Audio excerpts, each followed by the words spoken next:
Hello and welcome back to the channel. I'm your host Prickly Hedgehog once again, and last time we chatted we talked a little bit about the Pimax Crystal Super with the ultra wide lens option, which I've been experimenting with over the last several weeks. And last time I also brought up some issues that I felt needed redressing by Pimax, and to their credit they actually fixed one of those issues, and that was the USB 3 cables, which sometimes weren't being recognized by the computer, and you had to unplug and plug them back in. The software just wasn't reading them. So that has been rectified, which has been great. They've also added in a couple of other features, which I think you'll also be interested to know about. So if you haven't updated your Pimax software for a while, I do recommend doing that. Right now, I think it's up to 1.43.1. It's downloadable from the website if it's not available in the Pimax Play. Sometimes the software is actually pushed out on the website before it's pushed out to some users as well. So just be aware of that. If you're wondering why your particular software hasn't updated and you're seeing them talk about a later version, well, just go to the website and you'll be able to download it and install it manually from there. So again, the Pimax Super Crystal Ultra Wide. A couple of features have been added. One, they have added the standard view and the narrow view, which is handy if you are struggling with maybe performance in the standard view. Remember that this particular headset is running up to 140 degrees of field of view. We'll come back to whether or not you can get the full 140 degrees field of view in just a second here. I have to say I haven't quite found the sweet spot yet. It's very hard to show you too, just with the recording of the screen that is being, displaying what I am seeing. It's not in any way, shape, or form an accurate representation of what I'm seeing through the lens. And you'll see quite a lot of videos right now where content creators or even Pimax themselves are titling videos through the lens. This is to give you an idea of just what is being seen right now. An increase in frame rates, definitely richer colors, and these new super crystals are absolutely amazing. So a slight degradation in performance, which can be mitigated by using the narrow field of view. And Pimax has already talked about this in some of their other videos. That's definitely been my experience. But then at the same time, it's like, well, if I'm not able to run it in the wide field of view, what's the point if I have to run it in a narrow view? Wouldn't it be more beneficial to go for, say, the 50 ppd, which is the sort of standard version, or the 57 ppd, which is going to give me even more pixel density in that sweet spot for the eyes. So, and I think there's some validity in that. It seems self-defeating in many respects that you would have to not take advantage of the very reason you bought the wide or ultra wide field of view lenses. Then we come back to that earlier comment about how much field of view you're actually getting anyway. And one of the things you may have heard is that not everyone can use VR. There are some very rare instances that some people can't even get the benefit of it. They're just not seeing the binocular vision properly. They're not getting the clarity. The image is distorted. And this is a lot to do with either the headset not being seated properly in the first instance, or in those rare cases where your face shape just doesn't gel with the one size fits all. It's a one size fits most. And as I said, these instances are fairly rare. Everyone's face shape is slightly different. The depth in which your eyes are seated in the socket, the width of the eyes, all of these things contribute potentially to a reduction in the field of view that you may experience. If you're wearing, say, for example, glasses, that's certainly going to have an impact. The closer your eyes are to the lenses, the better off you are. So now I used a VR measurement system, which is able to determine how much field of view that I'm personally getting. With the wide field of view, or the standard field of view in the Pimax Crystal Play, I'm getting up to 130 degrees FOV. With the narrow, I'm getting around 120. So a bit of a reduction there, and certainly still quite a bit off the 140, which is to be expected. And it is running very well at that 120 field of view, right? So again, it comes back to that other argument. Well, is there benefit really in owning the wide field of view? And I think this will benefit for those who really want that experience, that really rich kind of full, really being in the cockpit kind of experience, that visual boof that you get when you first put the headset on with that wide field of view. But again, it's a trade-off in performance potentially, depending on your rig. Now, even with a 4090, like I've said, I'm not quite there with my sweet spot with regards to performance and just being able to truly enjoy. I think I'm very close, but I still need to do some tweaking. That is one of the features of VR. It's not completely plug and play. There are some remedies for that. I know that Martin from Pimax has talked about having different profiles so that you can jump between them and find one that's more closely beneficial for your particular setup. I think that would be massive. There are people who are producing profiles, but again, everyone's rig slightly different. And I think one of the other hurdles we may be running into right now is for those of you that are not running 50 series cards. I'm running a 4090. I'm expecting a little bit more from that card. I would have accepted, the 4080 maybe not quite up there, but the 4090 is somewhere between apparently a 5080 and a 50, quite a bit below a 5090, but it's still a very, very good card. I should be getting good frame rates and good support with that. But I suspect what's happened a little bit is that NVIDIA is not really focused on those sub 50 series cards. And that became apparent when they first got released.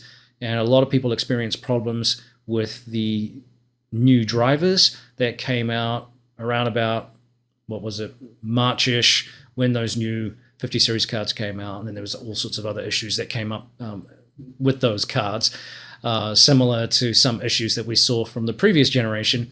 But I do suspect perhaps that we're not necessarily getting the best from these older cards now. And I say older very, very loosely because they were quite relevant up until the end of 2024. And suddenly now perhaps not, with some of the new technology, this AI stuff that we're seeing, the generated frame rates through AI and all this other, sneaky stuff that's crept in, that is beneficial for some AAA titles, but not necessarily perhaps in flight simulation right now, right at this minute, and certainly perhaps not DCS World with its very old, by comparison, game engine, and is still running under DirectX 11, which has limitations. They do a great job, actually, of the best visuals in the genre, given the age of the game engine. So, that's an aside, really. Overall, though, I have really enjoyed the wow factor. You put that headset on, the wide field of view is pretty, as it should be, very much encompassing when you throw that on.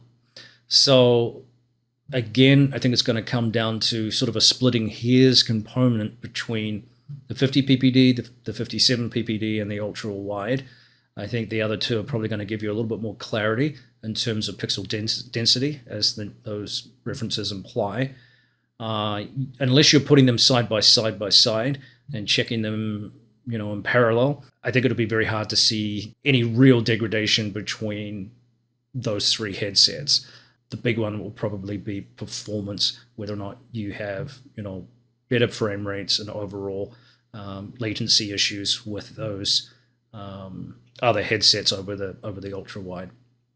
So again, hard to tell. It's going to come down to the individual user, a certain amount of subjectivity, and pure performance. The other factor in all of this is now Pimax has really been promoting and talking a lot about its new micro-QLED lenses, which offer a more salubrious kind of experience in terms of the vividness of the colors, the lower latency, and potentially higher frame rates. So therefore an overall improvement in performance compared to the aforementioned headsets. So if you're really wanting to wait and see more reviews on that, that might be the way to go if absolute visual experience is what you're looking for. And personally, I think that particular headset, the micro-QLEDs in the Super, is probably the way to go, believe it or not. Now, this is a bigger headset, no question about that. I don't mind it. It's still fractionally smaller than the original Crystal and a little bit smaller than the Crystal Light, which is, effectively the sister of the OG. The OG, remember, has the eye tracking and the auto IPG, just as the Super does. So the weight is comparable there. The Crystal Light is much lighter because it doesn't have those extra pieces of equipment in it. But I think this is likely, for me, going to be better than the Dream Air, believe it or not. And while that smaller form factor will be very appealing to a lot of people who don't want this big clunky thing on their head, I haven't found this a problem except maybe in really extreme BFM. And again, that's going to come down to the individual user. For people that maybe have neck injuries, like former fighter pilots, or some other pre-existing condition in that department, then sure, some BFM is probably not going to be great. But the extra weight doesn't bother me. And the reason I'm mentioning this is because it's sort of come up in some discussions that I've heard that with those really small form factor headsets, these DP cables have their own kind of, I don't know, gravitational pull, if you like, because they're weighty cables. They have solid connections to the unit, and you have a very small unit. As you move around and potentially tug on this thing, I think Get Your Game On talked about having issues with that in a motion rig. The cable can pull the headset really easily because there's no weight in it. Don't necessarily have that problem with this more solid unit. There is some benefit that with that, I think. I like the fact that this, blocks out the light and you're immersed in it. When I have the headphones on, I feel like I'm wearing maybe a helmet, and I quite like that feel over the smaller form factor. Again, everyone's different. A lot of this is aesthetic and personal preference, not necessarily with regards to performance or anything like that. I think the Dream Air is probably going to have very good performance if it's running the same micro-QLEDs that we see in this future version of the Super here. Another thing that's come up, and I think one that is a little bit of a wild card, Pimax has said today that they are opening up the SDK and also the HDK so that people in the industry can, or enthusiasts if you like, can spend some time playing with the equipment themselves and coming up with other solutions that perhaps they haven't thought of. So it's going to be very interesting to see what comes of that. There are some very talented and creative people out there that see solutions that some people don't see in their own products. That could create some very interesting scenarios, and it's going to be, as I said, very interesting to see what comes of that. Pimax has also talked about products with regards to helmets, liquid cooling, and a few other things besides. So there's a lot of variables here which I think could be off-putting for some people wanting to jump into the industry, because when do you do it? I think the really true benefit of VR is definitely measured in immersion and enjoyment for DCS World and other flight simulation, and certainly racing simulation. The technology that Pimax are dabbling in is pretty cutting edge. So we're seeing some pretty rapid advances in the tech right now that is being paralleled with tech in terms of rigs, 50 series graphics cards, more powerful CPUs, more off-the-shelf high-end power supplies, better RAM, more data storage, so on and so forth. So the computational power that we have is really growing, and this is making VR more and more effective as an interface for simulation gaming. So it's a difficult one because it's progressing at a pace that it feels like every week or month or so we're seeing more information come out that says, hey, we've developed this now. If you want to dabble in that, it's coming out in 2026 or whatever else it is. So there's this constant interruption, if you like, of flow with regards to the tech that's coming in. And I think that could be off-putting for some people, but eventually you're going to have to jump on board if you really want to get into VR and enjoy the experiences that many of us do enjoy with regards to that. When that's right for you is obviously a personal opinion and a personal experience. As I said before, jumping in from 2D even into the Crystal Light, which is more of an entry-level headset in the Crystal range, that's an amazing experience. It will blow your mind compared to 2D.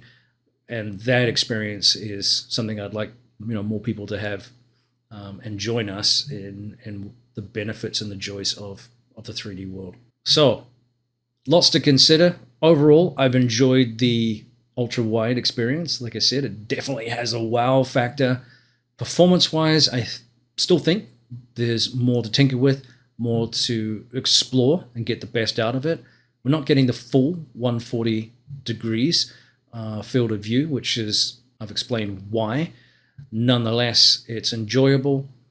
Whether or not you want to go for that or stick with the 50 or the 57, I don't think you would miss out unless that really big experience is an absolute must, or maybe you can afford to buy both and then you can be the judge. I'll leave that up to you. This is Prickly Hedgehog out. We'll see you next time.